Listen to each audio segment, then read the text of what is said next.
जी, अस्सलाम वालेकुम। मेरा नाम डॉक्टर उसामा खालिद है और मैं कंसल्टेंट ईएनटी सर्जन हूँ डिस्ट्रिक्ट हेडक्वार्टर हॉस्पिटल विहाड़ी में।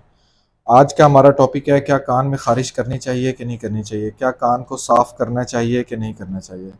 इसका एक बड़ा सिंपल सा आंसर है, बिल्कुल नहीं। अब बिग क्रॉस। आप कान में ना ख़ारिश कर सकते हैं, ना इसको साफ़ कर सकते हैं।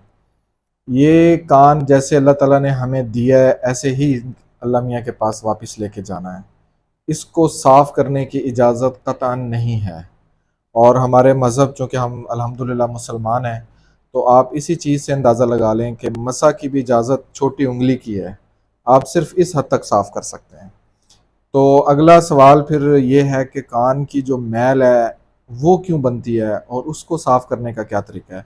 पहली बात तो ये है कि मैं उसको मैल नहीं कहता, वो वैक्स है। और वैक्स आपके कान के लिए इतनी ही ज़रूरी है जितना कि इसको होना चाहिए। जैसे फॉर एग्ज़ाम्पल, आपके कान के अंदर जो वैक्स है, वो आपके कान की एक हिफाज़ती दीवार है, जिसकी वजह से कान में कोई मच्छर, कोई चूंटी या कोई भी हशरातुल अर्ज़ आपके कान में जाए तो वो पीछे ही ट्रैप हो जाता है। दूसरा, उसका केमिकल कुछ इस ख़ास किस्म का है कि वो आपके कान को इन्फेक्शन से बचाता है, जिसमें बहुत बड़ी जो इन्फेक्शन जो कि अक्सर पेशेंट्स हमारे पास आते हैं, वो फंगस के साथ आते हैं। तो एक तो वो आपको फंगस से बचाता है, दूसरा आपको बैक्टीरिया से बचाता है बहुत किस्म के। ठीक है?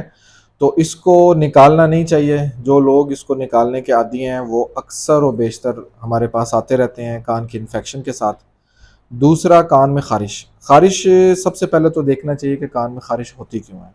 उसको ट्रीट करना चाहिए। उसके लिए आप अपने ईएनटी सर्जन से मिलें, उसको कान दिखाएँ। बाज़ औक़ात कान की जो स्किन होती है, ये बाहर वाली, इसमें डैंड्रफ लग जाती है, या जैसे कि लोग मैल को साफ़ करते रहते हैं, तो उनमें फंगस लग जाती है, तो उसकी वजह से अक्सर ख़ारिश होती है।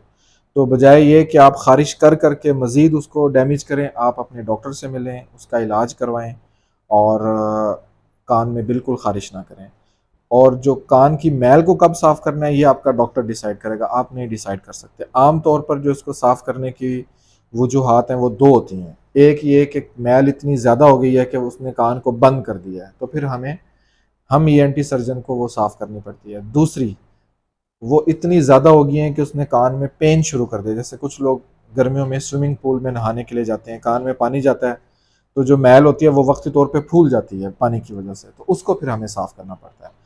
तो सफाई की इजाज़त आपको कतई नहीं है, ये आपका डॉक्टर डिसाइड करेगा। आपने अपने कान को आइंदा के बाद, जैसे आप अपनी आँखों को नहीं छेड़ते, इस तरह आपने अपने कान को भी नहीं छेड़ना और नाक को भी नहीं छेड़ना। ठीक है?